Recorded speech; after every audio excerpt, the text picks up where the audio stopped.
ดีถือตีนกูเองนี่ก็บ่เห็นคนนี่เห็นยินเสียงก็ยังกระแย่งไหน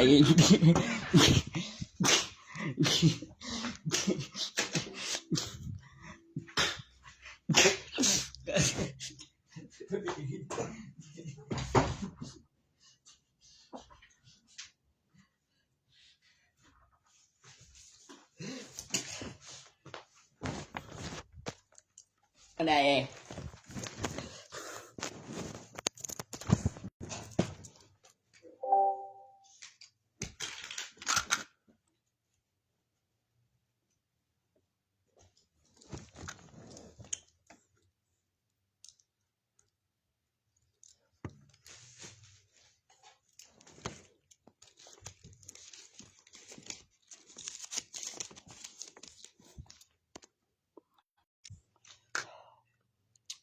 โบ้เห็นป่ะ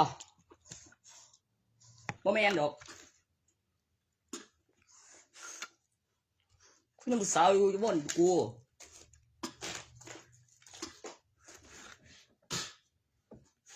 เจ้ากูหยุดยังแม่งเอ้ยคือบอลไปยิ่งนั่น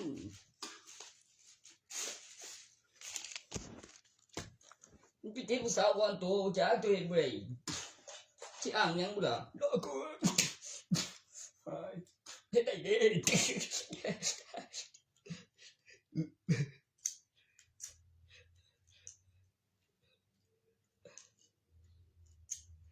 โอ้ยกันไปขายยามันก็คือสูบมังกรอยู่แล้วว่ามันขึ้นขายคือกันบ่ขึ้นขายกูบอกมาดอกมาถามกูเลยเว้ยไอ้เมีย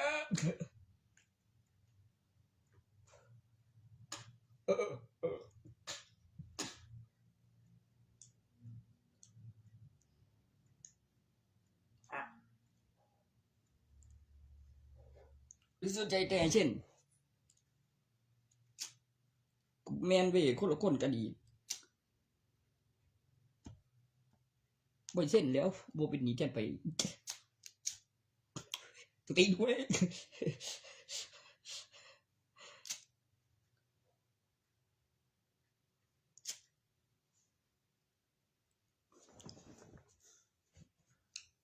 เขาไม่ถูกโปนไปงานเนาะเดี๋ยว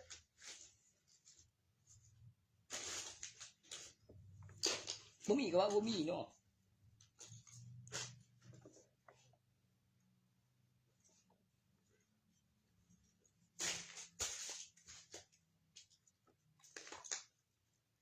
ก็เขียนไว้บอกไว้ก็หาแนวไว้ไม่เห็น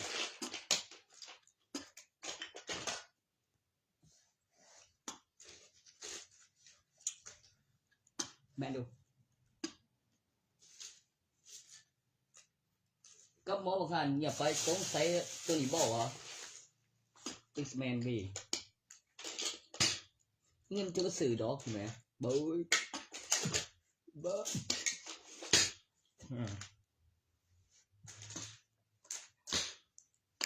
ก็บอกเรื่องอีกปุ๊บโอ้เงินจะมาสื่อดอกแม่งเอ้ยเงินจะมาสื่อดอกโอ้โอ้จะไปจนบอกไม่ดอ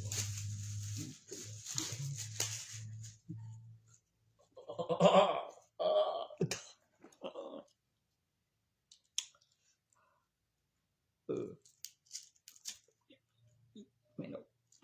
บอกเรือดอกมันว่าเอามาแบ่งกูสูบซื้อบ่กับโฆษณาขายลึกแมนอยู่บ่วะ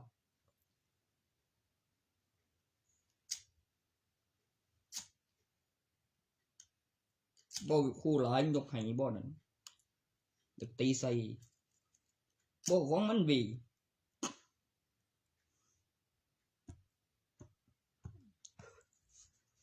สตีนกูนี่อีล่ะมึงปานนั้นนั่นเดี๋ยวว่าเสียงเลยฟังเสียงยังจะเสียงเลยกูสั่งมึงเยอะ หาเก่งเก่งยัง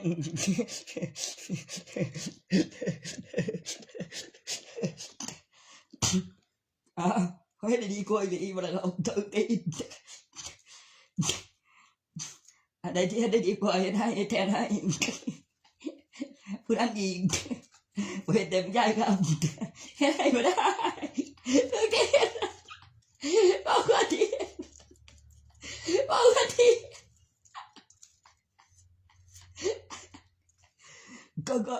ก็ให้เจ้าแต่งให้ค่อยเสียเองตัวไหนที่จำได้กูคนหนึ่งหันอยู่ยานเด้ก็เกี่ยวเว้ยแอคชั่นให้เจ้าจำได้โอ้กาจะมารับจ้างเลยสัตว์แทนให้ได้ซื้อ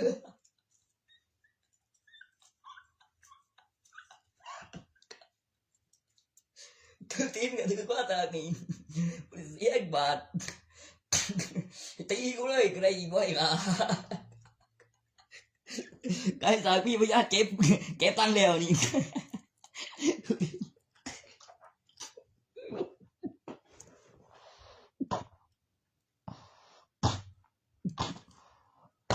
เฮ้ย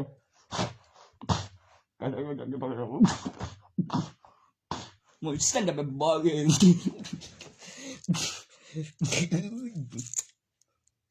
โอ้จะต้องเป็นไงไม่รู้เลยมึงจะมันจะกูยังแกโอ้ย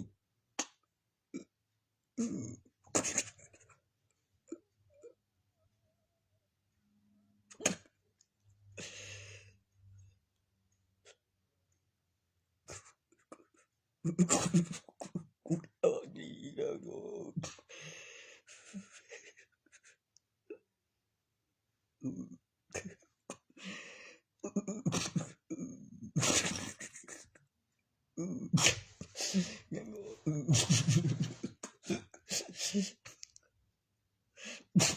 จังเลย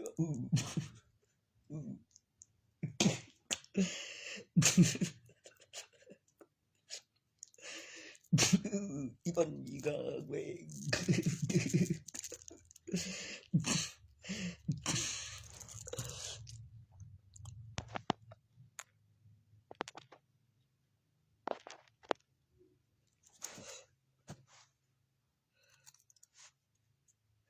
เก่งไหมล่ะ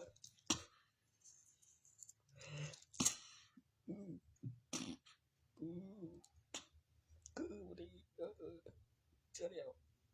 ตีจังกูนี่ตัวนี้ตีก็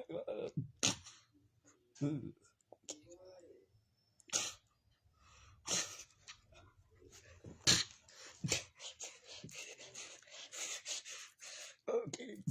กูไว้ปวดตั้งใจมึงอ่ะนี่กูยังดิกูจังเลยตรงนั้นจะบอกกูพูดเองตรงเองกูก็มีเขตด้วยเหรอจักหน่อยนะบ่กับแล้ว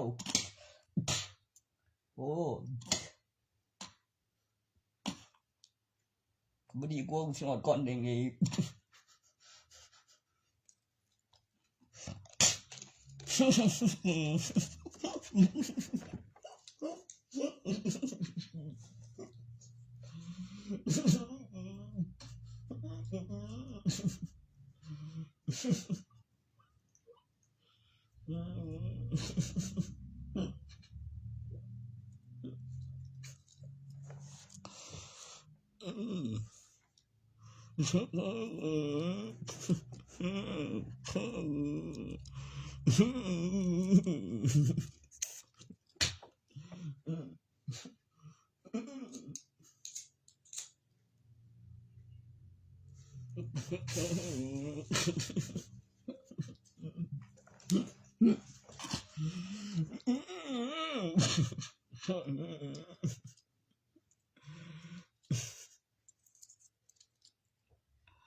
โอ้ย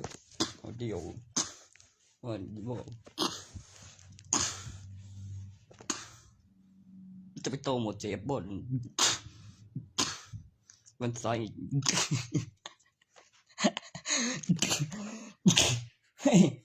แน่นอนมีเด้อครับฟังกักแล้วมีได้ผู้ชมอยู่เอาอย่างนี้ได้ดีมึงเจ็บแอบไอ้โตมันบ่ตัวบ่หรอกยังถึงกูไอ้โตบ่เต็มบินมึงแล้วไอ้โตบ่ตามเพิ่นบ่เก็บบินบ่มีเด้อมีตัวนึงเด้อสังเกตแล้วบ่คือได้บ่แม่นบ่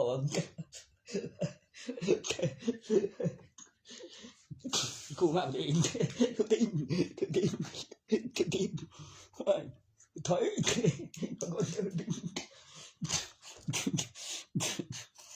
บอกคำกูบอกไปไหนบ่นั่น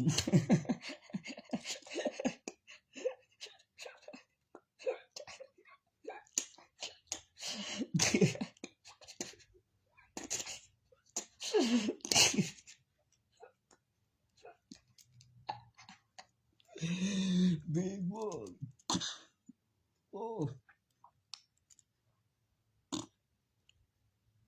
ถ้าอยู่ที่สอแถวจอมปองจะบอกหรือจอมปองบอกเดินก็บอกเลี้ยวไว้หน่อยรอป่าย่ำนั่นแม่ก็ของกูได้บ่ตันกูจะได้กูเฮ็ดกับกูได้เขาที่สอดไปก็คือได้ตัวแล้วคือดีเด้ยังไงเปิดตั้งดีได้อีกเว้ยคือแบบอะไรก็ได้แม่นบ่อี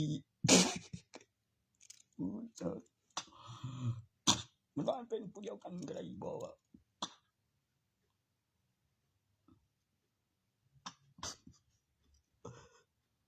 เฮ้ยคือดีเด้บ่ยังก็กลัว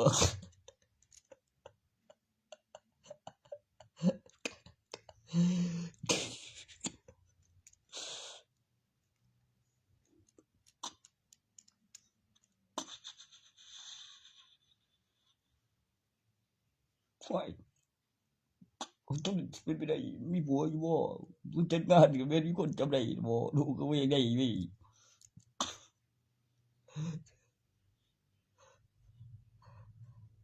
แค่นี้บอกซะหน่อยบ่ได้เก่งเอา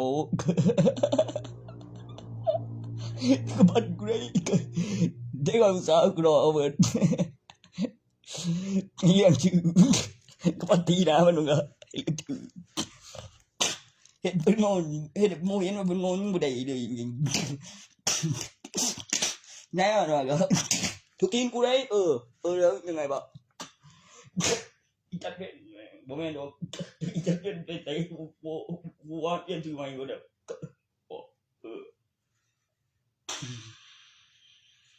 ตอนคือกันดาเกินไปบ่เที่ยวบ่ได้มักกันดาได้เนี่ยว่าดีเหมือนแต่ว่ามันอันดาตุกดามึงเบิ่งนี่มันหยังนั่นมึงบ่เคยยิงก่อนเดี๋ยวเนี่ยมีอีกกันที่ตัวละครพึ่งเดี๋ยวเอกกันเนี่ยเลยบ่ที่กูเรื่องบ้างนั่นกูใหญ่กว่าเลยบ่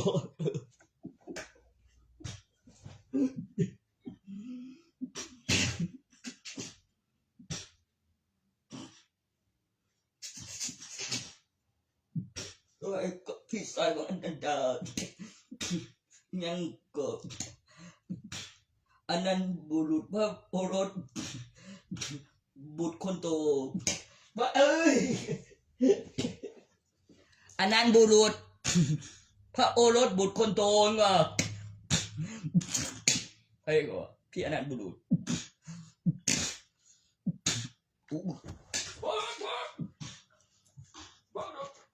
ก็ดีอันนั้น รถบดคนโต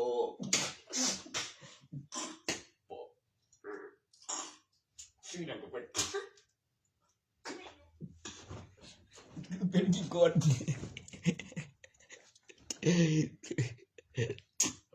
แล้วก็มีตัวนึงเล่นมามันเป็นอะไรล่ะบัดนี้บอกพวกนั้นด่ากูก็นั่นด่าคือมันจะเป็นว่าพี่ชายของอันนั้นด่าอย่างนอนเพื่อนมีชื่อเนาะอันนั้นบุรุษเขาเอารถบุตรคนโตคุณพลประเทศเราบอก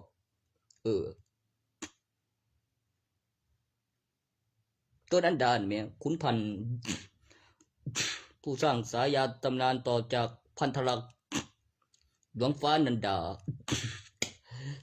มาจากประเทศเราเกี่ยวกับสายาชื่อเสียงที่ข้ามประเทศมาเป็นนักแสดงที่ประเทศไทยนะครับเกี่ยวกับคำนำหน้านั้นที่ต่างกับบัคานั่นคือเรียกพ่อกบเป็นตัวสะกดสระอาเป็นออ่างนำหน้าเป็นตัวเงินอย่างง่ายทุกตีน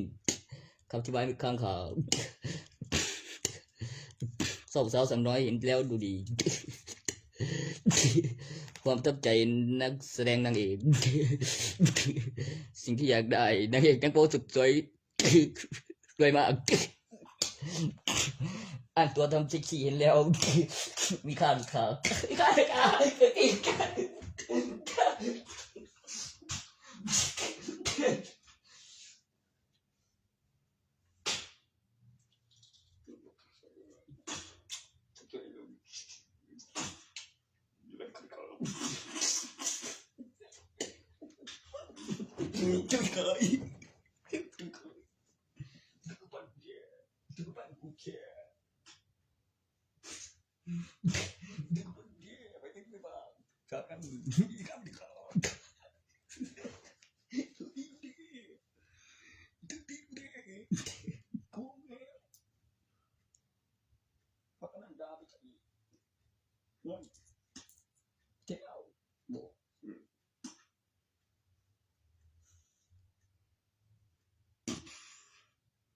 เขาบอกคุณดู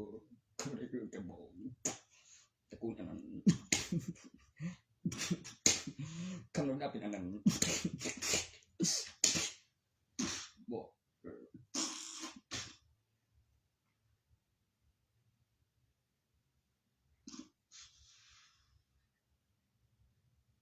ไม่มีล้ำหน้าเด่นกองหน้า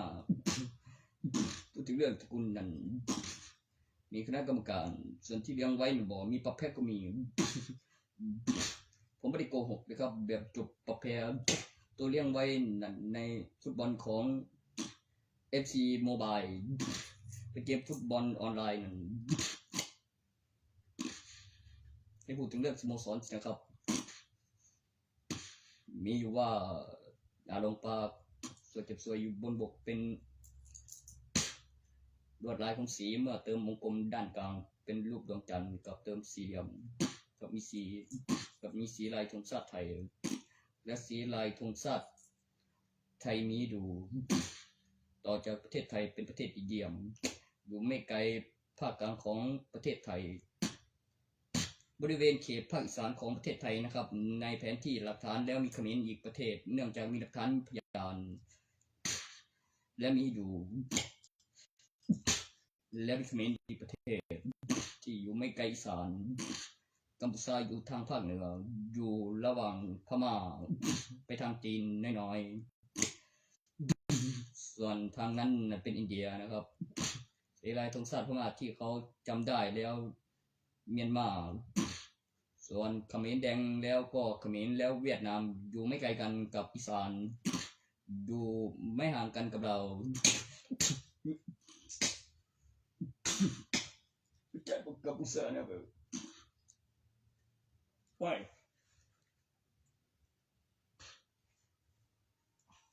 จะยุบอุตสาหนะ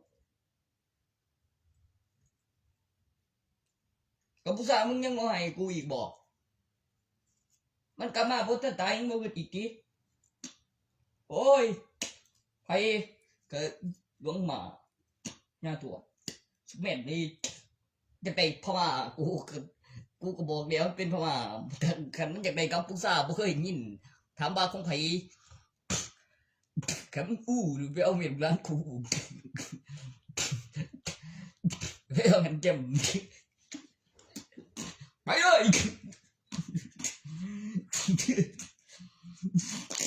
เดี๋ยวกัมพูชา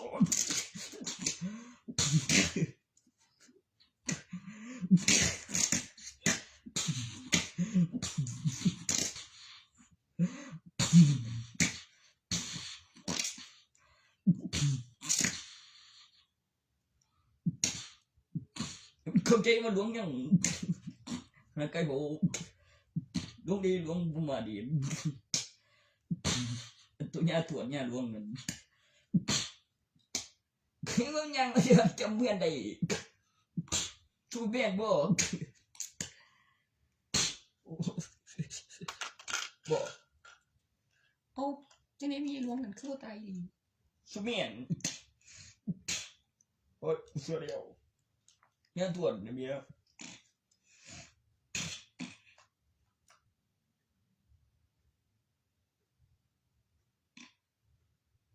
โอ้นี่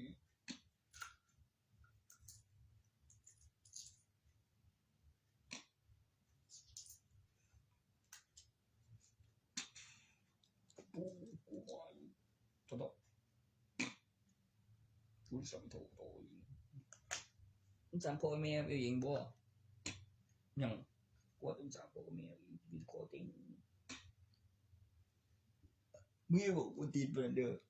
บ่เรื่องไอ้กูว่า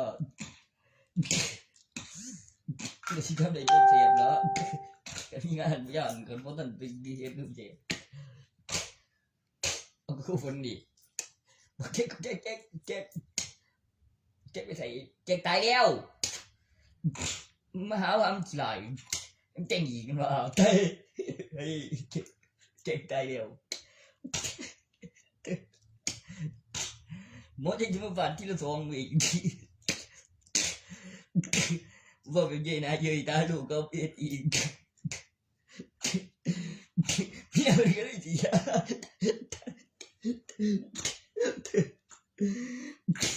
ฝ่ายนี้ไปอีหล่าถือตีกูฝ่ายนี้ไป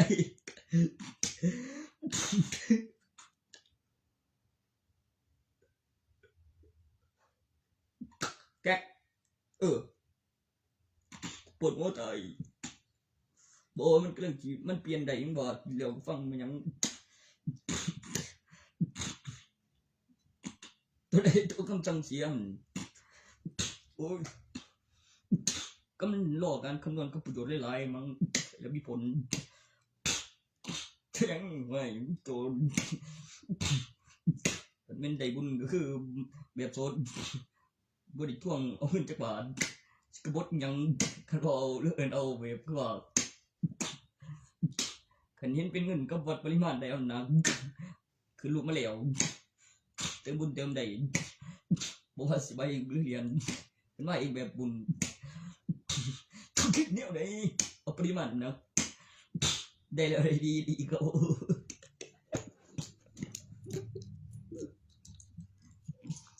เดี๋ยวจะเอาเงินน้ำมันจังไงเลยไปใส่ตัวนะบอกกูโบกูจังกูโบหูบ่ว่าโอ้ยตัวต้องคิดจังไงตามไปโอ้แม่งเจ้แม่กูบอกเชิญชื่อจะขึ้นนะ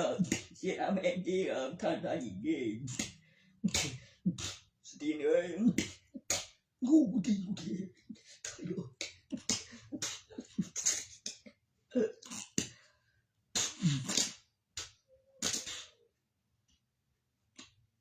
ปกติดีแม่งเลย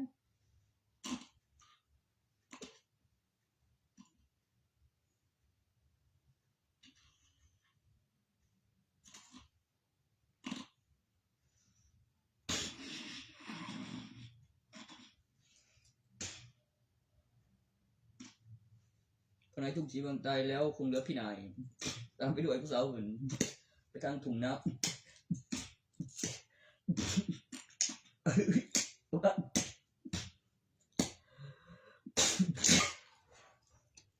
โสดบ่ผู้ใดตายแล้วเหลือให้ได้ที่ซั่นไอ้แน่จะได้ดุงสีเมืองก็สาวเพิ่นอยู่ทางทุ่งเป็นแนวหน้าบ่ก็เจ้าออกไปส่งยามแลงก็ยังพอเฮ็ดอยู่ก็แม่นเว้ยแม่นเอ้ยจนตายบ่มันสิขาดบ่สงสัยเทื่อนี่ล่ะสิตีไอ้น้องบ่เฮ้ยกูโดนเร็วกูโดนเร็วเฮ้ยมันบ่ได้ไปแต่งเมียเขาเนาะตายแต่งก็บ่ได้ต้องมีพยานจำได้เป็นกฎหมายบ่สู้เอกสารสำคัญบ่ก็ส่วนสู้เอกสารสำคัญกับตำรวจบ่ผู้ใดต่อหมดแซ่บก็อีต่องัดกูอีกเว้ยกูไม่ได้ต่อเองกูต่อเราได้แซ่บ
ไ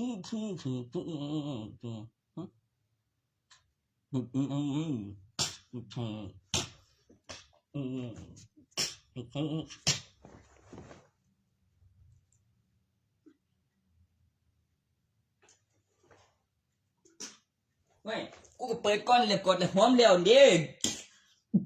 โอ้ยจังนอนฝันดียามตื่นได้มื่นยามรับคืนมื่นนี่ได้ร้องบ่ให้ตายเด้อโอ้ยใช่น่ะคนดีบ่ฟังอันจันสุจุนเว็บต้อยปากบ่ยี่กูขึ้นบ้านดีมาที่นั่นกูขึ้นมึงก็เดินนะ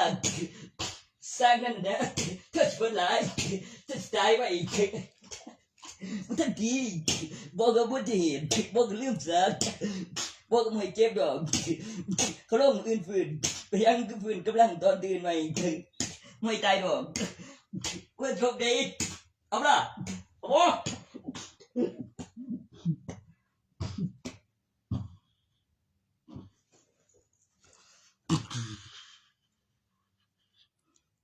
Power over Sado Auto Truman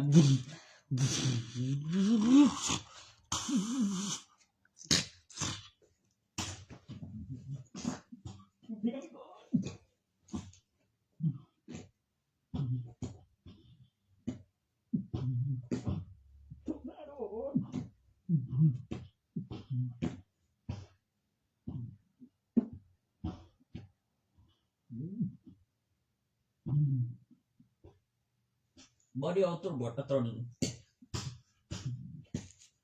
ข้อมูลเมื่อมีคำถามมีคำตอบคำอธิบายของดิแซมนาธรจุนง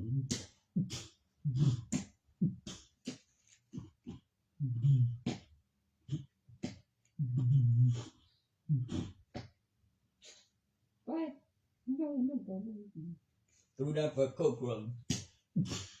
โปรดใช้วิจารณญาณในการรับฟังเนื่องจากมีดูมีเสียงมีคนอยากด้วยห้ามอิสาอยากได้ด้วยทุกอิสาก็ไม่ให้อิสาเป็นนิสัยต่อที่สันดานจะกลมนุษย์มีจินตนาการ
ฟื้นบ่ได้กันดึงขึ้น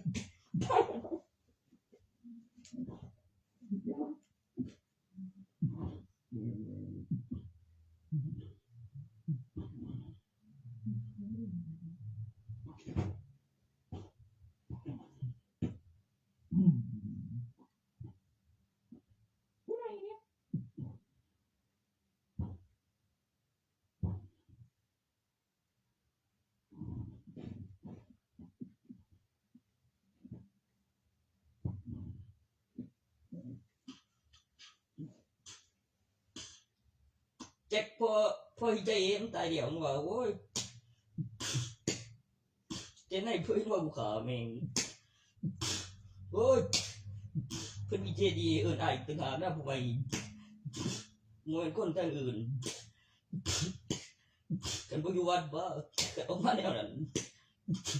ซุกเงี้ยกูนั่งใส่กูบ่นตอนนั้นกูคือสิยอมบ่ได้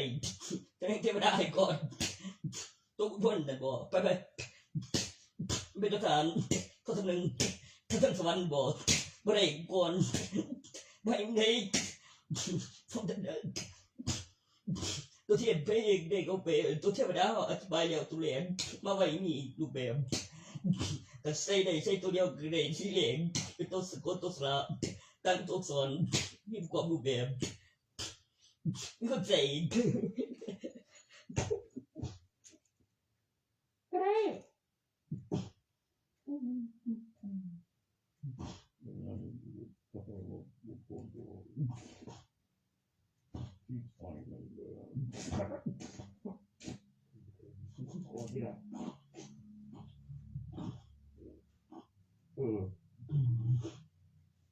วิชิตนง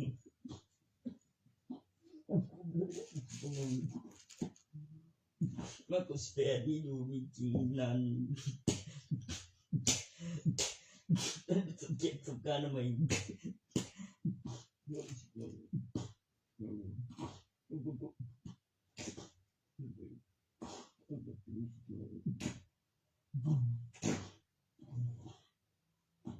ตอนแรกนะสติจำนวนวิสิตจำนวนว่ายังก็เพิ่มสิในสกุล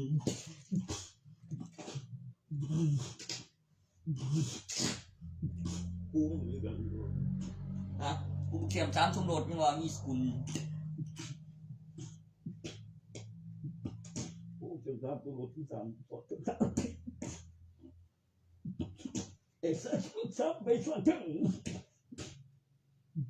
มีบางคน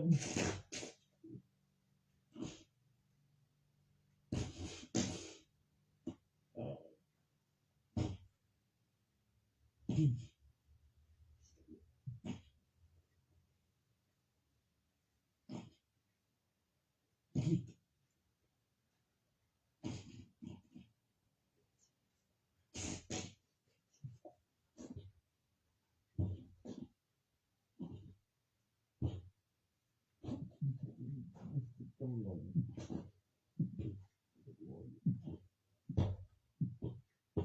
อาคือบ่กูเดี๋ยวนี้จะเปิดเผยกับมันยังกันหัวกูสกุลถึงเรื่องยังก็สิสกุลอีกสันนึงบ่อีสันสูงกว่านี่บางนอกสันก็มีแค่ทีนำนอกสัน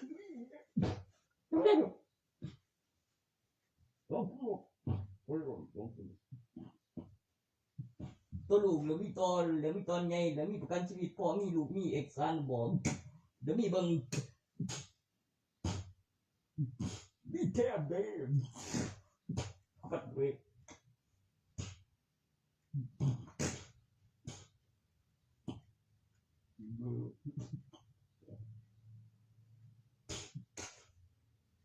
ลูกเจ็บหมดคือก็ไม่ใหญ่เพิ่นดิมันมีโอกาสตัวไทย2ไทย2แบบ227มัน007ได้ฟังดี227ตัวนํตัวเดียวกันจุกเกิดมี2ตัวนี่ตรับอันมีหลายกว่าน่ะบ่เป็นตองเป็นใบที่บ่ทอจกเกิดมี2ใบนี่ตรับมีใบนึงสูเว้ยเห็นมี2ใบน่ะบ่ตัวเสียนี่ครบของเกี่ยวบ่ตรับต้องสิใบแผนเป็นยังมี2ใบนี่ครับเป็นใบตองเบิ่งตัวอักษรนับทีละคู่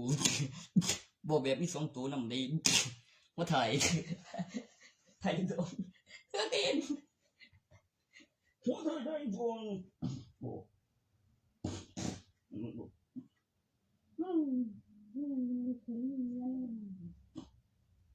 บ่มันซื้อปันกัน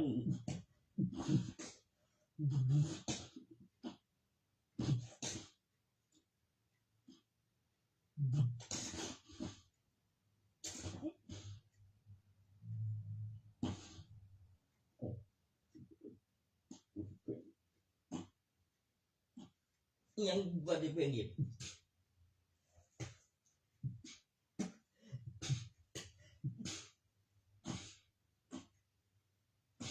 โอ้ย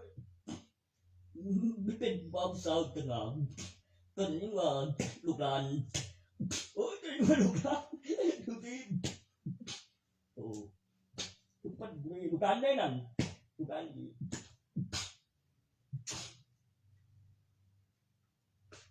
ลูกหลานได้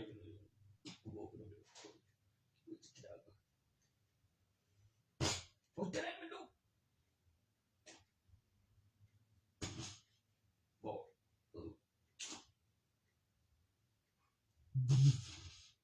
มันเป็นสาวที่สัน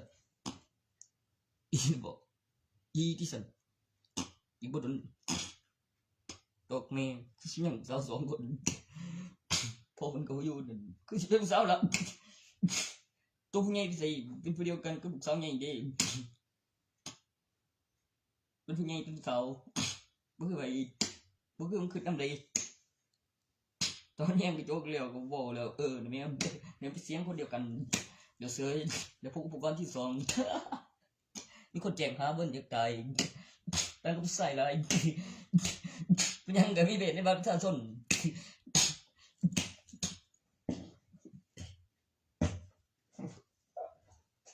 มาแล้วเองบ่นึกเขาไป191.2ก็วิดีโอทิ้งไปแล้วเพิ่นยิงเนื่องจากยังตัวตนบ่สอบอีกตันแล้วก็ส่งแชทในตอน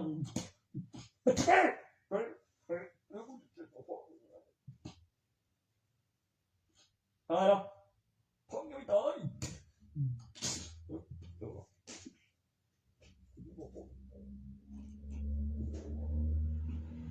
ใช่ก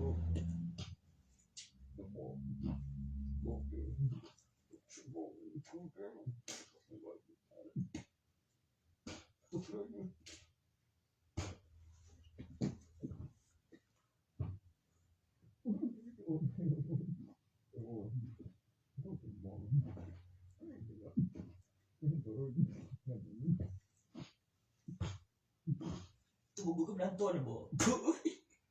ประเทศโลนกระดิ่งที่ซาสุดผู้นำดี แล้วมันเกิดระบบควบคุมได้ดีเว้ยมันก็เลยมีหลักการตอนที่ทำเสร็จแล้วสามารถพิสูจน์ได้เป็นหลักการในไอ้เลเวลแล้วอายุส่วนบุตรเนี่ยไม่ใช่เพื่อนนะแต่ไม่ได้เกิดใหม่กับในทันสมัยต้องใช้อุปกรณ์วันที่อัปเดตสิ่งที่ไม่เห็นสิ่งที่ไม่ได้ใช้คำโกหกของจำนวนตัวเลขที่ทำจำได้ของทางราชการตรวจเกต5 8 4 1 2สิ่งที่ต้องทำดูก่อนที่เขาเรียกแบบเป็นเส้นแล้วเดินแบบเป็นสายแล้วมีตำแหน่งตัวเลขต่อจากเจ้าวาดต่อจากเจ้าวาดอีกคนเป็นลูกคนโตเพื่อเลือกแล้วครอบครองคัมภีร์ที่ยาวขึ้นอยู่เรื่อยๆโดยไม่มีใครบันทึกหรือมีระบบสื่อการเสียงเพื่อให้ออกมาเป็นสมบัติวัดผู้ที่ได้ครอบครองจะเป็นเจ้าวาดทันทีเป็นเจ้าคัมภีร์มังกรในตำนานให้บอกต่อให้ยาวขึ้นต่อโดยวิดีโอหรือเก็บหลักฐานแล้วก็การตั้งราคามีค่ามีคนรับซื้อในหนังสือมีสารที่มีประโยชน์ต่อการพัฒนาประกอบกับหลักการทางศาสนาไม่ว่าแต่วัดใดต้องมีใดที่ต้องหามาดูต้องอยากรู้ว่าสร้างขึ้นโดยกระดาษอะไร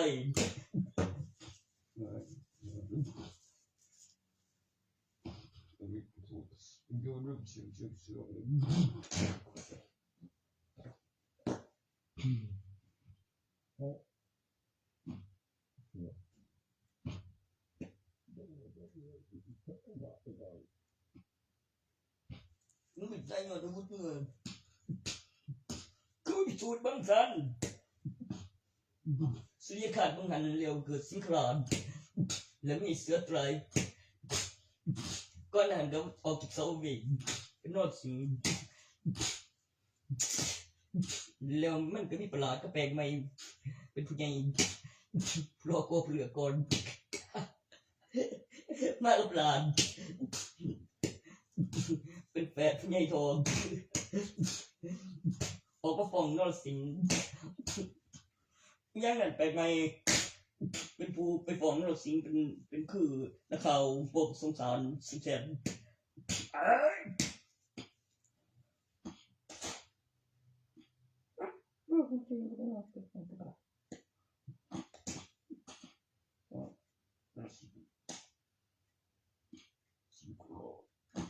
ตัวอีกมันมอสิงกลาด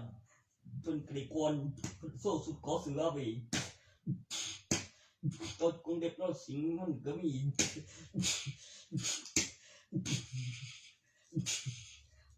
พยักสะบัดกบยังกูพยักสะบัดเล็บเว้ยแดงกงเด็กนอสิงมันก็มีพยักสะบัดเล็บเบ้ยเป็นแอคชั่นที่เปิดในประเทศของสิงครานเป็นคู่ปรับของนรสิงห์ที่ไม่ได้เกี่ยวกับรายเป็นเจ้าถิ่นกับนักกล้าในอาณาเขตในนิยายต่อจากการยักษ์เกิดสุริยคราสวันนั้นดวงเล็กบางดวงใหญ่ไม่เห็นแสงในความไวเหนือแสงที่ออกมาทันณช่วงนั้นในการปรับของจักรวาลมีเสือตัวร้าย1 ตัวแล้วกำหนดเวลามีวันเดียวเลือกได้2 วันใน1 วันไม่เคืองซึ่งจะต่างจากนั้นได้ยังไงคือหลังแหวนตาหลุดแล้วโซล่าสิงโตรอให้โซสิงโตเสร็จมันจะโซเสือ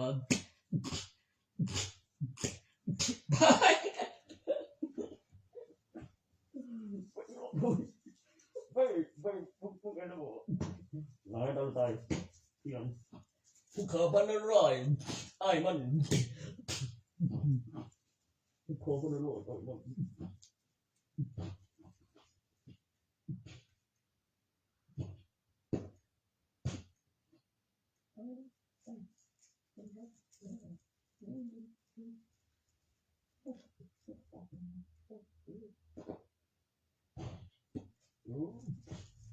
สะบัดเล็บ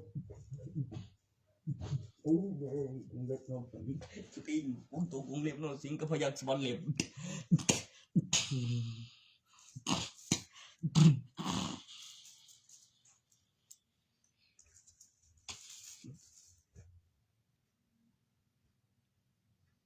ราชสีห์ปางสีในตำนาน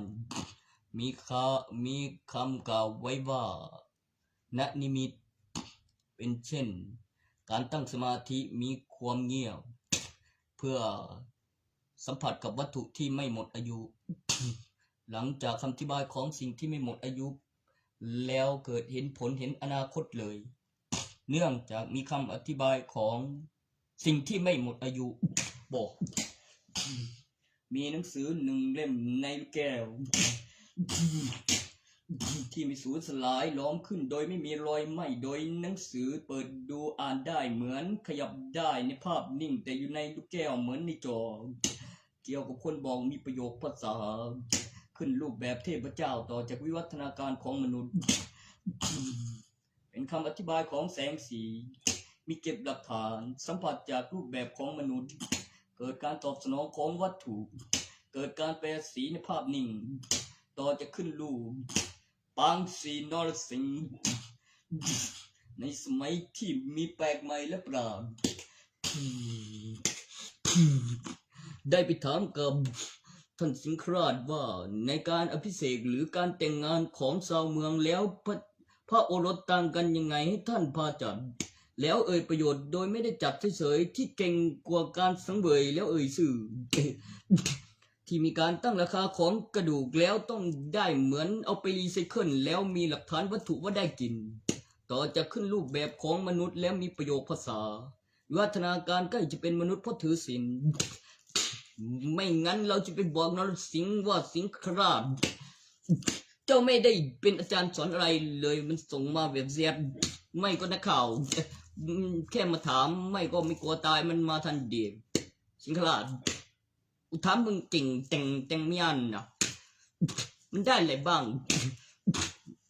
ไม่เคยไว้มีแต่ให้เห็นจริงใช่ดอกเป็นราชสีห์กับสิงโตหรือพยัคฆ์ที่แปลว่าเสือและสิงโตที่เรียกในประโยคคำ2คำที่มาก่อนเป็นประโยค2คำว่าสิงโตเป็นประโยคย่อๆโซลายว่าเสือทุกที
ขัดท่านต้องไม่บริเขาเป็นผู้ใหญ่ตัวมันเสียงตัดขาดตัวเป็นผู้หลงตัวขบวนได้แค่ไหนบ้างกูไม่ได้กูบอกไม่เอาแม่กูขัดยังวะเฮ้ยทุกได้บุญไม่กูจะโง่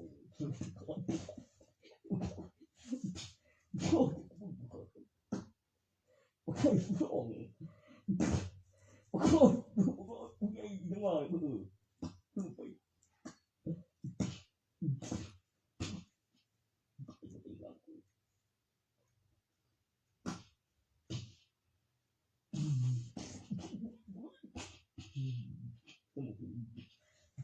ตอนนั้นจะคือชื่อปักดีผมกำลังจะอมยังส่ง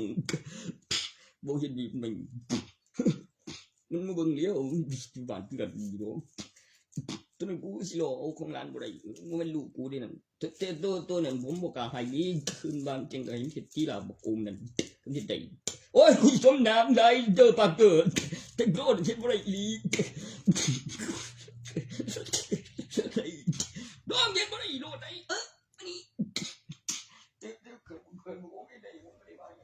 บ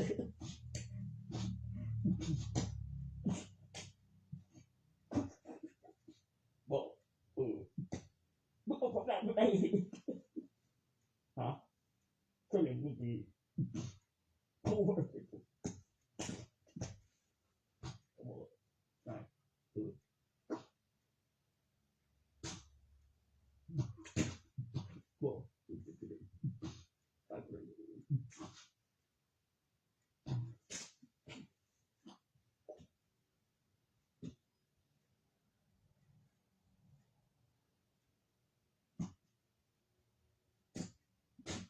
โอ้ยโอ้ย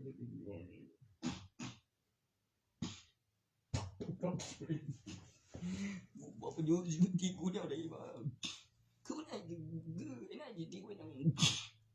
ฮะตัวนี้แล้วมันกินแล้วทานกันกันใจกันบอกตัวมันคือผีกันกูตายใจช่วย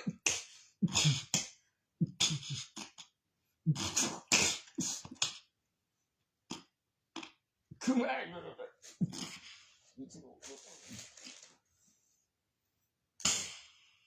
โอ้ยสิไปตายนะมันยังเนื้อฟังขักเหลียวหอดฟื้นเว้ยจำนี่กองจวนพวกนี้มีหลักฐานมีพยานคนตายแท้บ่เป็นคนขี่โตนพยานบ่มาขี่ตัวเดี๋ยวยังเอาเข้านั้นไง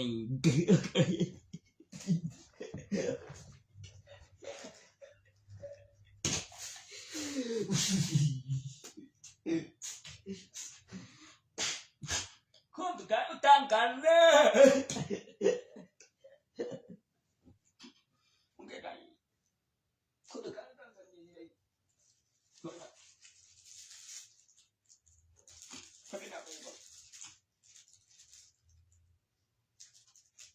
ตัวสบบอบอลกับเปลี่ยนหลังไหมต้นทานบอกก็จะคือจำแล้วก็โพนี่กองจรแล้วโอ้ยชิวายังวันนั้นรอข้าบอกว่าโซโล่บกจุกเกิดจะถืออีกน้อยเดือนบอกเฮ้ยไปเลยโอ้โหกูสั่งมึงแล้วเซลนี่มันยังอยู่เย็นมาก็มีเตะบอลแล้วก็มีอันปันแมนแล้วซื้อเรื่องโดเรมอนแล้วก็เรื่องอันปันแมนแล้วมีอุปกรณ์แล้ววิวัฒนาการแล้วมีทางแมชชีนกับมีเครื่องนะมียานอวกาศแล้วก็ของมีเซฟเช่นกันเนื่องจากบ่มีโดบิตะมันก็ซื้อเรื่องโดเรมอนอีกเรื่องเป็นพระเอกเปิดฮีโร่อันปันแมน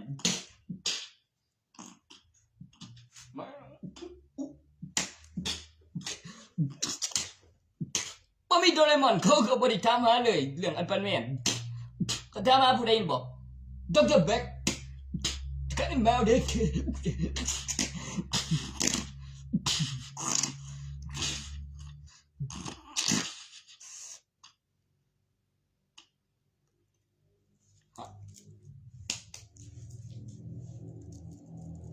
ถ้าเป็นสิ่งไปเครื่องเอาก็ถ้าสิ่งก็ยากกว่าเลยไม่บอกว่าอยู่มันจบสันเดียวจบที่มันจบพอดีโอ้ยอันเป็นแม่งดีบอกโดนมันตายกูแม่งเนาะโอ้ยสมเด็จยังโอ้ท่านกูตีมา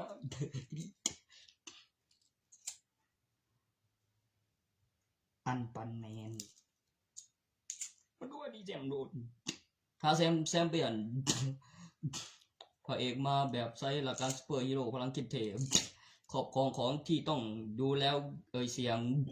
แล้วการตั้งชื่อแล้วก็เจ้าของเก่าแล้วมาตั้งระบบสั่งการเสียงใหม่ปุ๊บปับเนื่องจากนี้ดูค่อยตั้งชื่อสายพันธุ์ที่คนพบแปลกใหม่ตัวที่เข้าใจต่างกันกับคนไม่ธรรมดาในวันที่สุริยคราสแล้วมากับความไวเหนือแสงตอนดวงเล็กบางดวงใหญ่ไม่เห็นแสงเพื่อปรับจักรวาลเพียงวันเดียว แล้วยังออกมาใหม่เลือกได้2 วันใน1 วันบนเครื่องควักอกจกเข้าใจโอ้ดิเป็นนรสิงห์เนื่องจากมีการทำลายเสาต่อจากการคำนวณแล้วเขาสร้างพระนารายณ์จริงเป็นการสร้างขึ้นมาใหม่จะขึ้นหัวสิงโตชูเดย์โอ้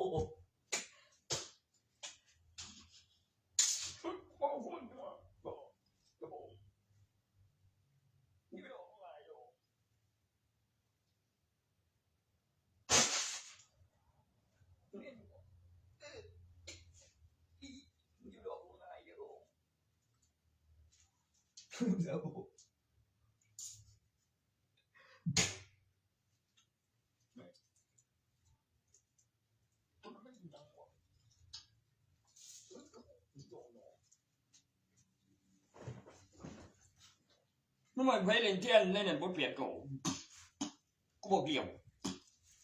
กูยิ่งควบจริงกงโจรก็ผ่านกับสังขมาน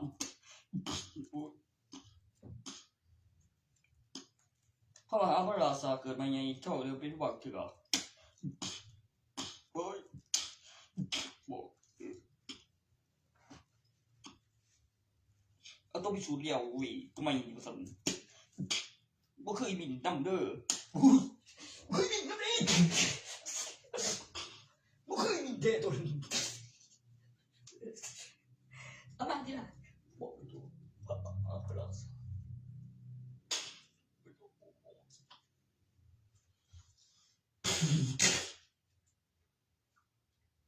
บอกไปนะเฮ้ยฟังเกมฟังแล้วว่าเกมยังบอกเพื่อเพิ่มกำลังหัวตอนเปลี่ยนคนแล้วคนใส่มีประกันชีวิตแล้วก็คือว่าบ่สิไปต่อใหม่บ่เปลี่ยนชื่อไปแล้วเพิ่นกำลังเรื่องอยู่บอกเลย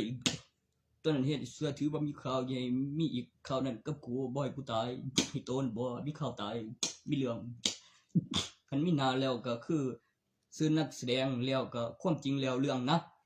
คันบ่มีจังซั่นน่ะบ่โอ้ยมึงสิได้เห็นหนังรถเข็นเพิ่นอ้างโตนเกรงแล้วบ่ฮู้ว่าร้านรุ่นใดมามันก็ออกแบบเสื้อถืออีกบ่ดนติล่ะเพิ่นก็ย้ำไปมันก็โซปิ้งโซเลยยังเก็บวิดีโอย่ำคืนสมาธิก็แบบยิ่งถึงเดี๋ยวได้ว่าสิใส่อยู่กับคันปีนให้เต็งเดี๋ยวยังการที่ข้านนี้สมัยให้เชื่อถือแล้วยังบ่ยิ่งทิมซื้อเด้บ่ได้เฮ็ดเสียยังมันนำเด้เดียว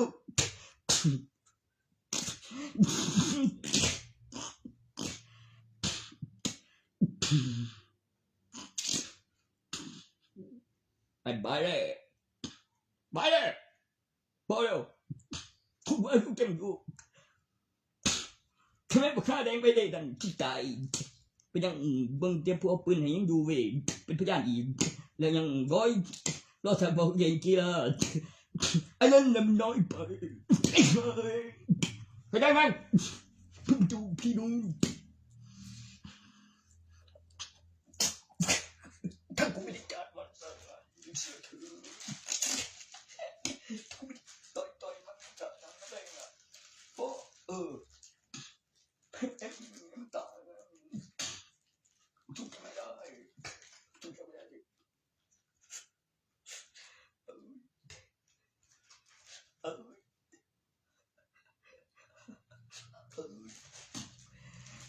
มาโว้ยกูโว้ยไอ้ตัวเก็บเล็ดตัวเล็ดน้อยคือเก็บนั่นไอ้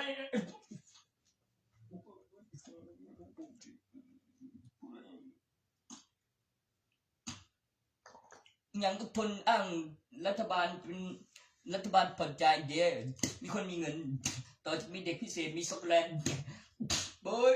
แต่งเดือนไม่ว่าอย่าช็อกโกแลตเนี่ยมันไม่ใช่พิการนะไม่ใช่พิการอีช็อกโกแลตทำท่าบอกว่าส่วนตีคนก็เจ็บจริงนั่นถ้ากูนี่นะถ้าไม่ท่าขึ้นมาแต่มีแต่แล้วไม่แต่มีกำหนดเวลาแล้วก็คืออยากแต่อยากได้ก่อนก็ได้อิจฉา ไม่ได้อยากตายนะคือมันไฟแดงมั้งไม่ก็ไม่รู้ที่มาที่ไปแล้วมีข่าวแต่คิดจะแบบว่าแต่ตอนนั้นเรื่อง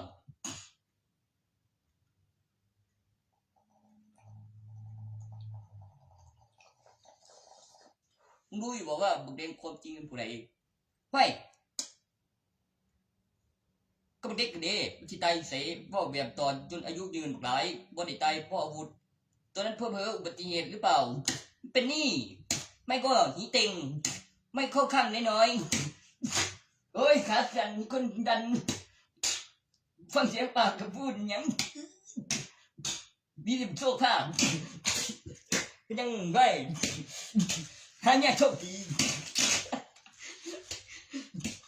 ส่วนตัวที่ว่ามีต้นตัวมีหลักฐานวัตถุนั้น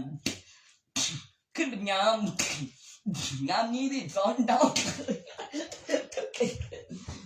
ระดับด็อกเตอร์กำเนิด power พับเกิร์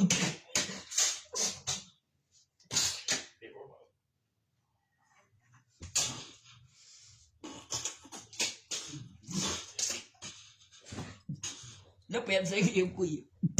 กูเองมาแผ่นเหล็กติดขึ้นได้จกวงข้างหน้าเลยแล้วแล้วมันมีอะไรอีกต้องมีดูกูกลัวเลยบอกโดนไม่ก่อนหน้าเสร็จแล้วมันมีดูกูกลัวต่อจะเคท่าดูเลยบางแบบจบปริญญาตรี8412มาทานสมดุล2 จุดต่างหากสมบูรณ์แบบตัวเคท่าถ้ามันออกมาอยู่นครพนมแล้วอยู่กับลูกชายล่าพนโกมินเจ้าโกมินแล้ว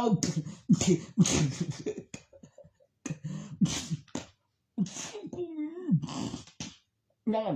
กูบอกลูกชายล่าโกมิน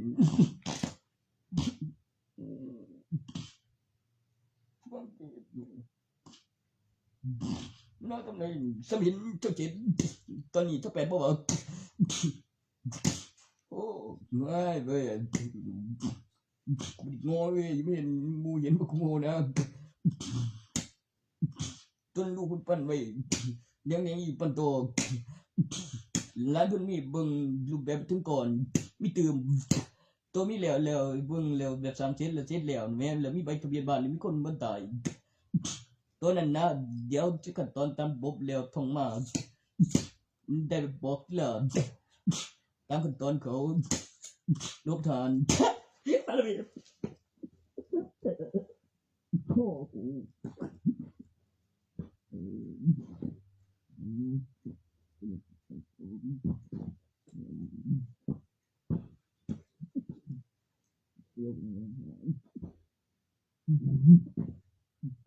โอ้ย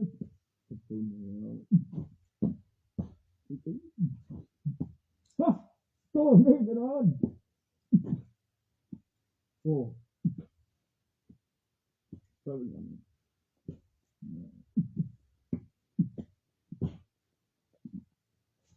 บ่จริงจังบ่กูว่าคุณหมดตอนบุตรมีบอลตัวแล้วเจ็ดแล้วมีเบิ่ง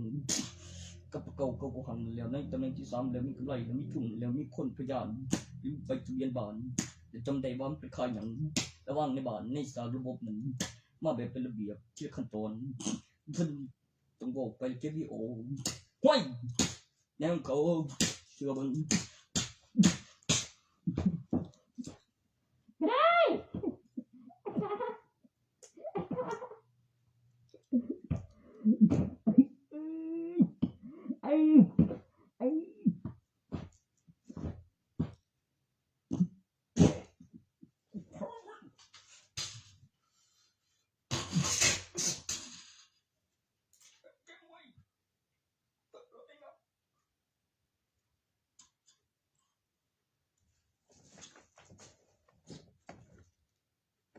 โดเมนเลยบอกซาโดมองทางอากาศเวลากลางคืนไหม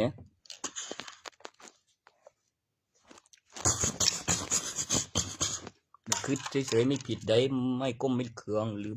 มากกว่านั้นคือผลความอิจฉามีแรงและเบาแล้วก็มีพยานและบนกับล่างในกล้องจรเดฟเกี่ยวกับประโยคมีผลต่างกันกับมีเท่ากันคืออยากได้ด้วยลอยทางอากาศก็เป็นแสงก็เป็นกลางคืน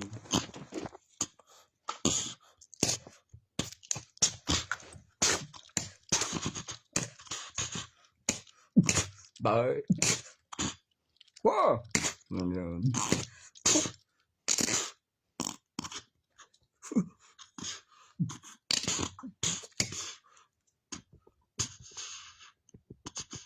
โหทำไมไม่กลัวข้างหลังเลยข้างหลังยังไปทางนั้นก่อนแล้วก็ค่อยวิ่งไปทางนั้นอีกแล้วก็เส้นผ่านศูนย์กลางแล้วโดนกูแล้วยืนตรงนี้แล้วมีฐาน YouTube มีฐานบัตรประชาชนโดนผมเองแบบคนละแบบระดับเดียวปัดออกทางนั้นอย่าคิดว่าจะมาขาดได้เดี๋ยวมันก็มา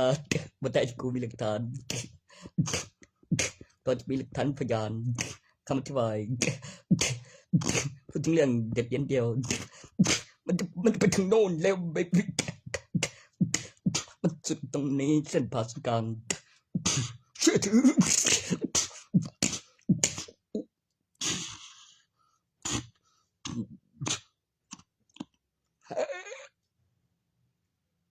โอ้ยปอดเลยน้องโอ้ยฉันพูดถูกแล้วตัวนั้นเพื่อสแกนแล้วก็เพื่อโผล่ในสมัยที่มีบัตรประชาชนเลยกับใบทะเบียนบ้านและจะรู้จักหมายคำอธิบายกฎหมายยังมีการพัฒนานะครับวิวัฒนาการของมนุษย์ภายใต้ชั้นบริการของวอที่ใช้ประโยคคำว่าสมบูรณ์แบบของวอมนุษย์เป็นประโยคภาษาคำอธิบายของภาษากลางของโลกเป็นภาษาอังกฤษนะครับมาตรฐานวอซีเฮสสมดุลวออคเซียที่ค้นพบอยู่เบื้องหลังของดวงจันทร์อีกดวงมี1 วัน 24 ชั่วโมงเช่นกันกับมีการไขว้แล้วไม่สนกันเคลื่อนที่ในตำแหน่งสตาร์ทของ1 วินาทีโดยไม่สนกันไม่หล่นลงถึงพื้นสักทีมีการขยายตัวสิ่งที่มีประโยชน์ต่อการพัฒนาแบบไม่สิ้นสุดที่มีประโยชน์ต่อจักรวาลคือระบบนิเวศทางธรรมชาติเป็นเรื่องที่ไปแบบระบบสิ่งที่สามารถสร้างได้ปลุกเสกมีสูญสลายกายพันธุ์สื่อสารทางรากคายบารมีเปล่งแสงที่เมื่อนอกสั้นบรรยากาศพระพืชสังเคราะห์แสงกระแจน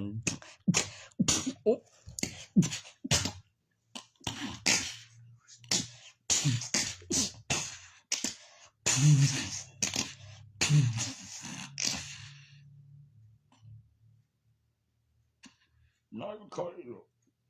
นายก็เขียนภาษาตัวเองได้มึงเป็นใครวะไรมาใช่ดูฟังเลยเขาไม่ได้โกหกเลยก็ต้องชิบทุกทีคงต้องงงอยู่มันเลยไม่ก็แม่ไปเฮ็ดก่อนไปโปรเบิร์ตโบก็ตั้งทุนไม่ก็เฮ็ดเองเสียทั้งโปรหรือทั้งที่ฉันเรียนมาว่าไม่ก็ไอ้แผ่นโปรจริงมันจะยากอะไรก็หาแผ่นเติมเป็นแผ่นที่2 3ที่รอดไม่ก็แผ่นสะกด1 2มี1 3มา1 2และ1 3ใหม่ไหมเพื่อยังก็จะว่าแย่ยังมีเลยเขาท่านอยู่ทั้งยุคสารตัน2.12ต่อจากเป็นยังมันขู่กูดิขู่กูกลัวหลายจนผวาบางทีกูก็เลยว่าไอ้สิ่งนั้นมีจริงสิ่งที่ข้าไม่ตายพื้นข้างในห้องตำแหน่งปลอดภัยแล้วข้างในทำไมนะบอกก็คนมีความผิดไม่ยอมตาย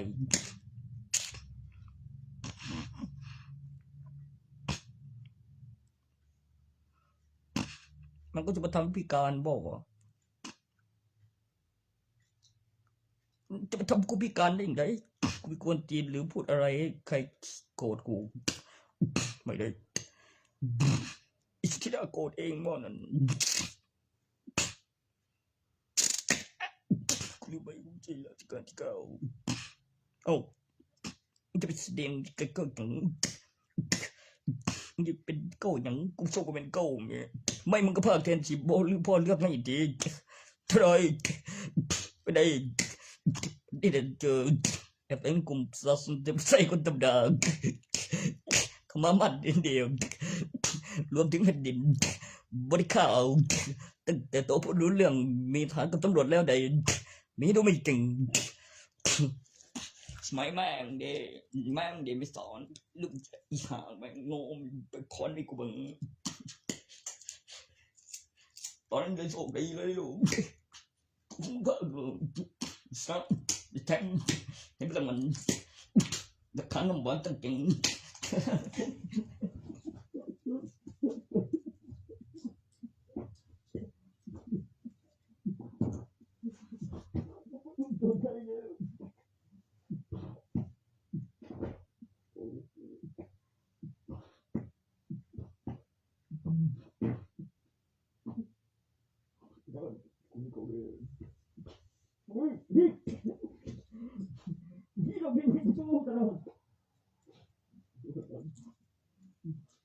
Good day.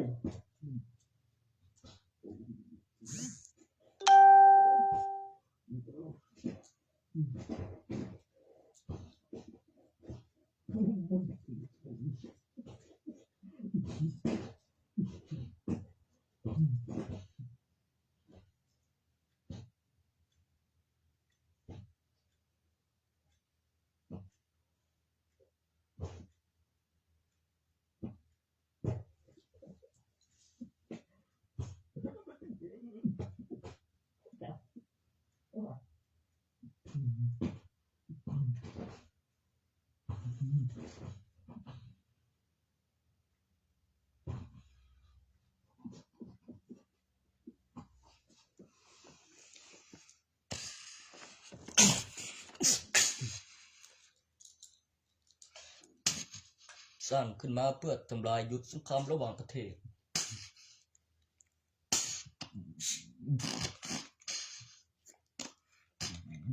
เคลื่อนที่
ตัวใจไงนึกคิดออกอยู่ดอกตัวใจอ้นนึกเขาอยากกันจังได๋อยู่ดอกเอกสารบำนาญ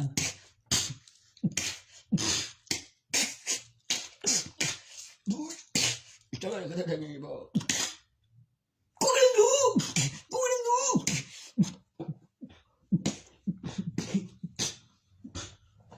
ควายนะควายไงควายควายมันแท้กูแท้นะโอ้นะ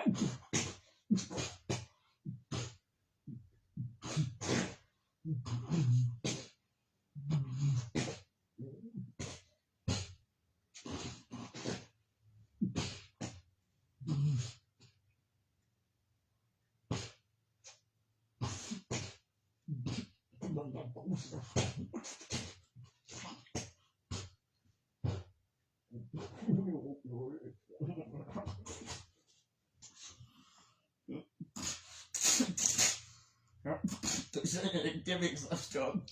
สลิปไร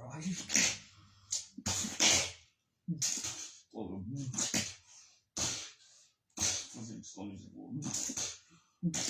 ตอนนี้ฟูมันมันต้องเจอเทคนิคมันคงแล้วมีตู้เปิดตู้เจตัวตัวที่ให้เชื่อถือเป็นครั้งวัตถุมีมานานมีจริงข้อได้เส้นระบบอุปกรณ์มากกว่าที่คือระบบข้อมูลสิ่งบู๊แต่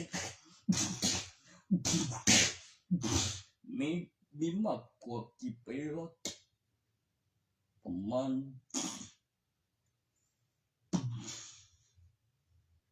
520กว่าบ่550บ่เจ็บเนาะ560กว่าบ่แต่มีการนับขึ้นพร้อมกันได้ละแต่ละปีแต่ปริมาณนั้นนะบางเทคโนโลยีก็ตามเลยมึงจะเอาขึ้นระบบในอุปกรณ์นะกับขานวัตถุการจดจำการพัฒนาของภายใต้สันบรรยากาศนะมันต้องมีหลักฐานวัตถุแล้วข้อมูลสิ่งถึงแอปพลิเคชันแล้วการถ่ายทอดสดเวลากล้องจรที่ตรงกัน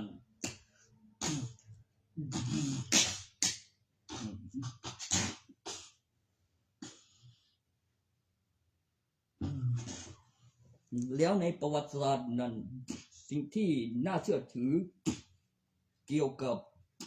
ปีพศที่ไม่ได้ใช้คำโกหกและมีหลักฐานวัตถุเครื่องรางของขลังพระเครื่องมีเงินสกุลในเงินเมล็ดพันธุ์ไม่ดูน้ำไฟฟ้าไม่ขัดสนิมไม่เกิดบาดทะยักมีน้ำหนักในถุงมีเจ้าของมีทุนมีกำไรเงินพิมพ์ขึ้นอัดเงินบาทหลังบาทไม่ขึ้นสนิมไม่เกิดบาดทะยักตัวที่ฝาบาทที่บุญที่ฝาบาทเหมือนฝาบาทนั้นในการเอ่ยเสียงไม่ก็มีคนมาฟ้องไปเรียนวรรณคดีมาอธิบายบ่ได้เขาเรียกฝาบาทคือฝาบาทในอย่างเล่นเงียบแบบในใส่กูเฉยเด้อโอ้ฝาบาทคือเรียกฝาบาทนี้ได้เลยมึงอธิบายได้บ่เนาะไม่พิมพ์ต่อที่เจ้าของประโยคด้วยมันจะได้จริงสินะถ้ามันใช้เสียงแหละมาก่อนภาษาทั้งประเทศเมื่อกี้คือมีเสียงมีเครื่องหมายต่อไม่เหมือนเดิมนะบอกภาษาพื้นเมืองมีคำอธิบายของเครื่องหมายเท่ากับนอกเหนือจากหลักการทางธรรมชาติแล้วกำหนดเวลาคิดไปกับมาคิดดูเห็นเอฟเฟกต์เรียงแอคชั่นบอกไว้อย่างนี้นะกับกล้องจรเวลาในกล้องจรตรงกันการถ่ายทอดสด สิ่งที่เกี่ยวกับขบวนท่าสารอินเทอร์เน็ตเป็นขบวนท่าสารอินสิ่งที่ไปหาหมอมันแล้วนี่เข้าใจไงมึงไม่เข้าใจไงไงคืออะไรวะไงคืออะไรกับงองูไงคือไงบ่กูนั่นเด้อมึงเก่งขนาดไหนนี่ฮะแม่ง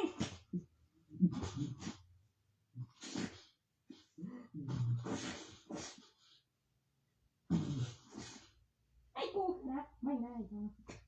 ดูดันดูกันนี่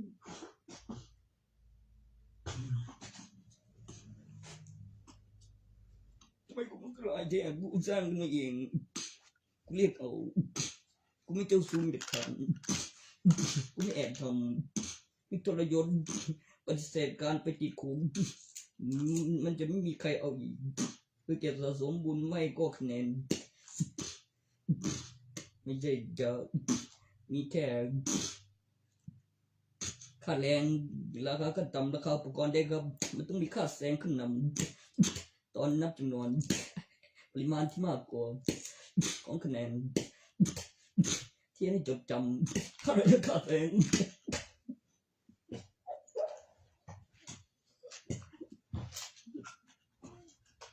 ค่าแรงกู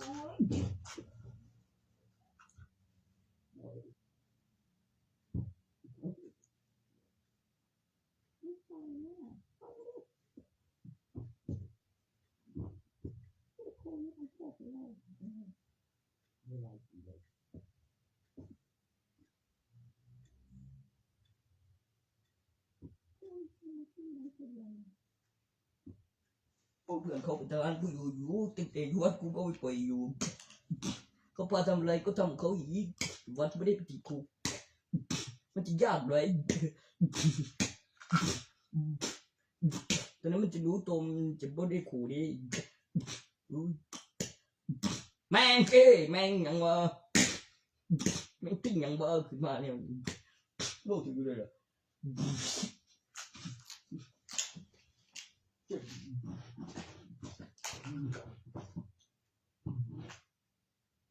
ใครเล่นวะ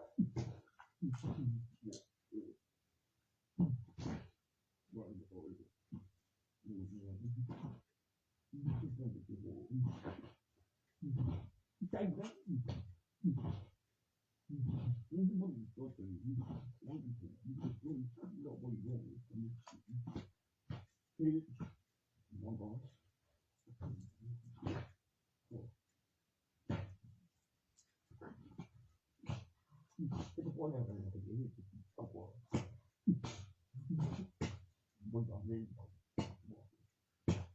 ได้จะถูกนะโบแม่งว่าขึ้นสูงเลยไอ้มันเชื่อที่ประโยชน์ให้กูก็จะม้วนให้กูไม่แม่งเต้นกูตีกูไปแล้วไอ้มันกูตีกูเอง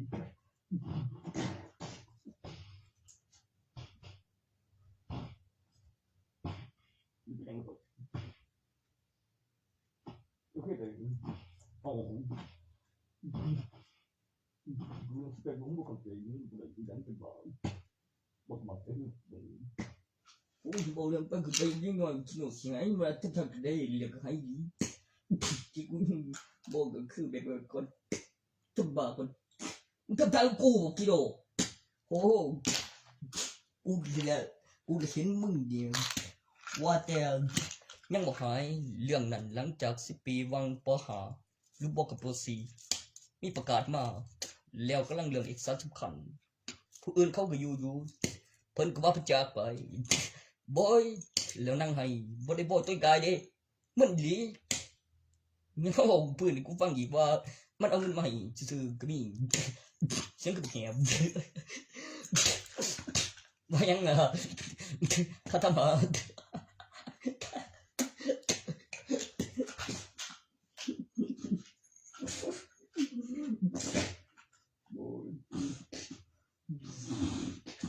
เนี่ยบ่คือไปขึ้นมาตัวกูไปเอาปูกระหม่านแม่กูก็ว่าเน้นๆเลยหลายคนแจ่มสุกหรอกเด้อเป็นยังไงเดียวแบบนั้นมีนัดมีบ่มีตรนมีจริงต่อจะมีใบทะเบียนบ้านแล้วมีใน YouTube แล้วมีหลักฐานตัวตนบัตรประชาชนมีแท้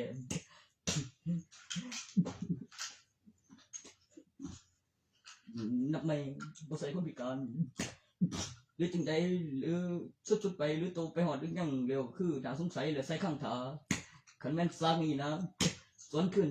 ในข้างนะเอาไว้แต่บ่ตายก่อนบ่เป็นหยังแทนไผได้แบบสั่นมันหนึงสักข้างไว้บ่ตายก่อนไผแท้เด้อนี่ฟังไป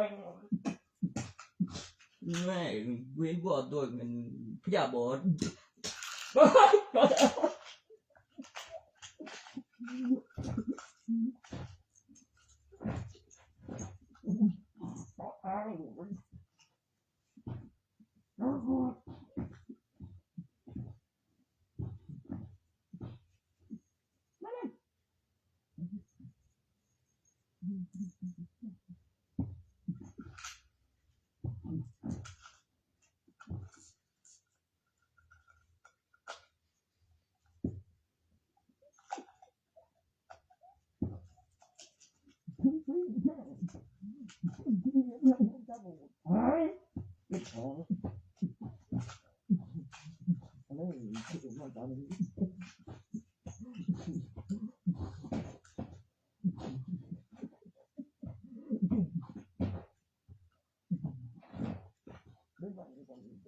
ฮ้ยนี่ปืนเลิก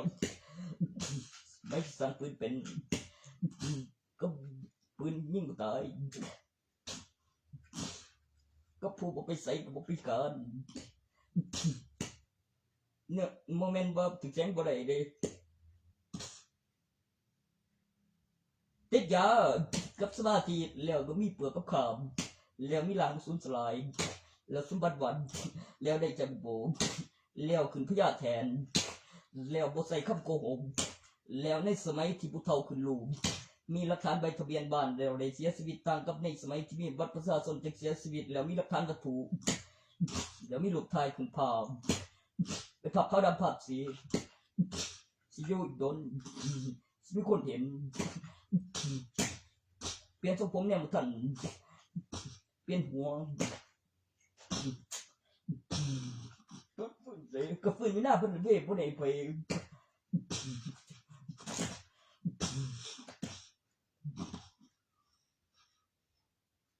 แล้วก็มีตึกโรงเรียนอยู่ไกลหน้าได้มาจังได๋บ่ได้มาตัวจำได้มีพยานแล้วตอนคนนี้มันตายคือยังไกลไปแล้วกลับมามันตึกตอนนั้นมีคำอธิบายบอกไว้คือซ้ำแล้วก็มีคนงานราคาเท่าไหร่แล้วตึกแล้วบอกไว้แล้วมีอันเพื่อสอนบอกตก2-3ตอนว่าย้อนไผยัง2ทั้ง3มีอีก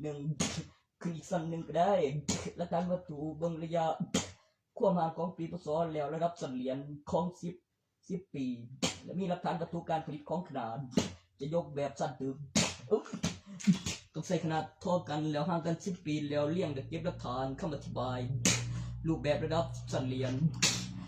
แล้วการสังเกตออกข้างยาวขึ้นจะยกขึ้นอีกระดับสันเหรียญห่างกัน10ปีแล้วต้องรอแต่มีแท้เข้าใจมันยังแต่มีแท้พวกเนี้ยเอาหลักฐานก่อนจริง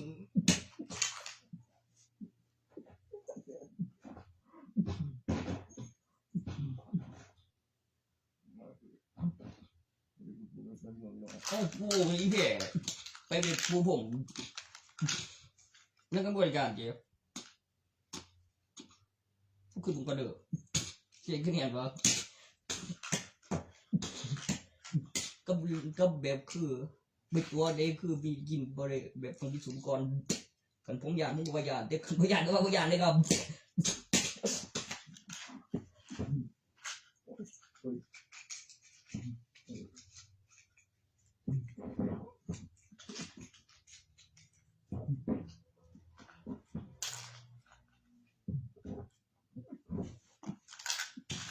พอบีช้าเสียงไปมันเสีย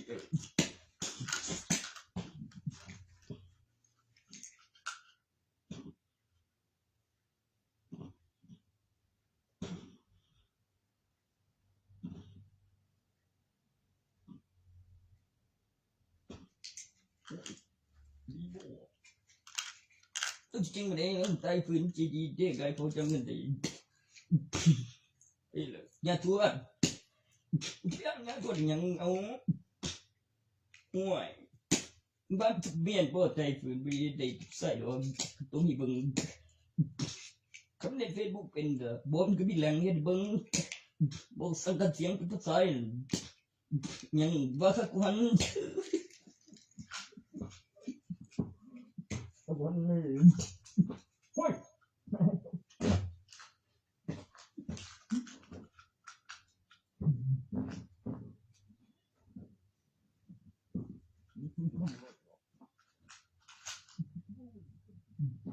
ก็มีหลักฐานเด้ต้องมีหลักฐานไปตัวจังเจ๋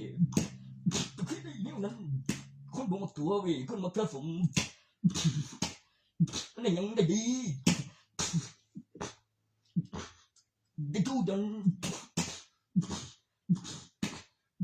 บางเดียบพุทธเจ้ามันยังแบบนี้ถ้าสวดทุกวันการกองแพงอับไก่หดผีเขียนบอกเรื่องศึกษาธรรมะหดเดียวพวกนี้มันยังวัฒนธรรมเดี๋ยวมากินเดียวคนนี้ถ้าบอกว่าหรือมีของดีบุษสลายขา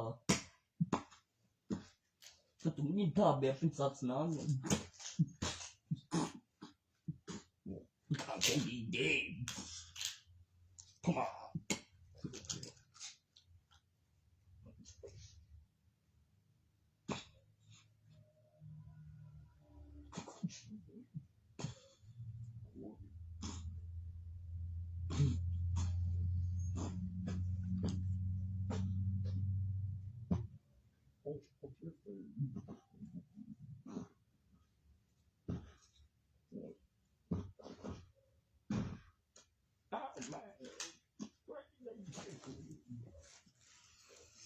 มันเคยได้แล้วมีประชาชนเลือกคือเรื่องเนี่ยก็จะมีความผิดรับผิดชอบตนบ่ไหวมีกระสุน2 นัดในตำนานมีเรื่องเล่าบอกต่อขึ้นมายังครบมี1 และ 2มีไว้ป้องกันตัวมีไว้จัดสาฆ่าตัวตายแต่ยังไม่ตายและมีคำอธิบายของจากเมืองจีนมีกลับไปเลือกใหม่มีทุนและมีกำไรเกี่ยวกับนักการเมืองก่อนจะลงหรือลงทุนหรือขึ้นประกาศหาเสียงแล้วก็มีรถมีค่าน้ำมันได้ครับมีทุนหรือมีเครื่องผลิตน้ำบ่ว่าไปป้ายงั้นเล่นป้ายบนมีผู้นำพ่อตารัฐบาลมีเรื่องและมีทวงแบบการพัฒนาแล้วขึ้นถนนมีคนเห็นไฟยังไม่ได้ใช้เทศบาลยังออกมาเองนั้นมีหลักฐานพยานบักลายเจ้าผู้ใดนึกมีเจก็ประจานดีมีความผิดอีก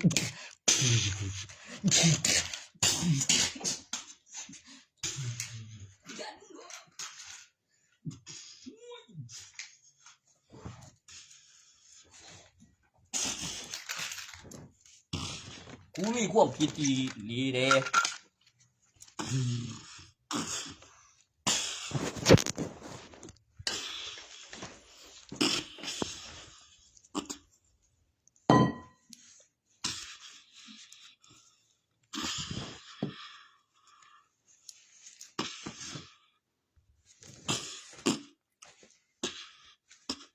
เดลี่ก็อยู่นั่นเว้ย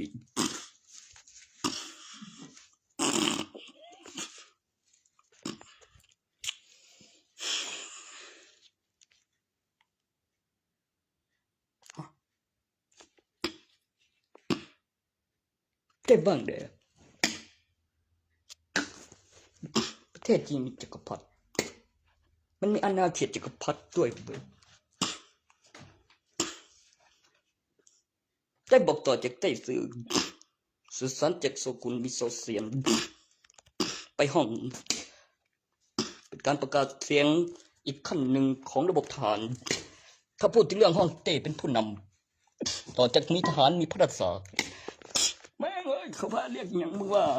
ให้เขาพาเรียกแบบพระราชาสีบนบัลลังก์ตัวที่ถึงก่อนถึงแล้วนั่นตัวที่มึงต้องไปเลือกเมียแล้วมีพระสังแล้วมีเทวดามาน่ะแม่ต่างกันใดเขาเรียกอย่างบอกพ่อตาเป็นพระราชา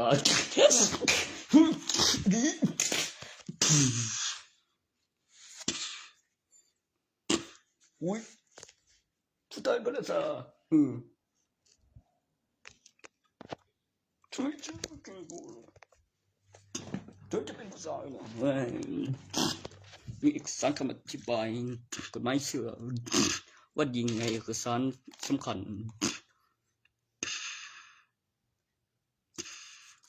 มันก็บนตีนั่นแหละเอกสารสำคัญเนื่องจากวิดีโอและส่งไปอยู่ไกลโผล่มาหลังจากป่าหกมีลูกหนึ่งคนส่งคนหลักฐานพยานต่อจากหลักฐานพยานมีหลักฐานมีพยานแล้วก็ไม่โกหกมันออกมาเองเลยล่ะจากป่าหกหกอะไรวะตรงนั้นพิสูจน์ลูกสองแบบลูกสองแท้มีเบิงสาวที่เสนอคันเรื่องแล้วนี่กูก็สิวางสันต้นก่อนเบิงหรอแล้วเขาบริทลึงพระคมพระสันถึงเขาก่อนอีกต่างหากส่งกล้องไว้แค่ผมบอกได้ก็เต็มเตียดีเจอกันบ่ได้ก็บ่ว่าหยังแต่อุปกรณ์ว่าลูกสองแท้นั่นบ่แม่นมีได้ยินนี่ครับตนที่มีหลักฐานนั่นก็มีเบิ่งตนที่มีมากกว่า2คนนั่นก็เป็นลูกนะมีตัวละครมีการตั้งชื่อลูกนามสกุลพ่อมีผู้นำขึ้นมาอีกและประกันชีวิตและบินประกันชีวิตต่อจากมีคนมีเงินมันบ่มีไผอยากพิการแล้วสาเหตุที่เกิดคนพิการตัวนั้นเขาต้องจ่ายมันหลายปานใดวะเขานับแบบเป็นส่วนไปเฮ็ดงานต่อค่าแรงก็ต่ำ300เปอร์เซ็นต์ที่เหลือเขาก็หักค่าสินส่วนอีกในมื้อนึงใน300เนื่องจากเป็นคนพิการก็บ่ก็ได้เงินเดือนบ่ก็ได้เงินเดือนเลยบ่ก็ได้เงินเดือนอยู่บ่มีคนมีเงินตัวบ่ได้จ่ายง่ายดอกเขาได้จ่ายเงินย้อนมีคนมีเงินแล้วลงทะเบียนคนพิการเป็นหยังให้มึงอยู่หั่นก่อนมึงก็ต้องเอาหลาย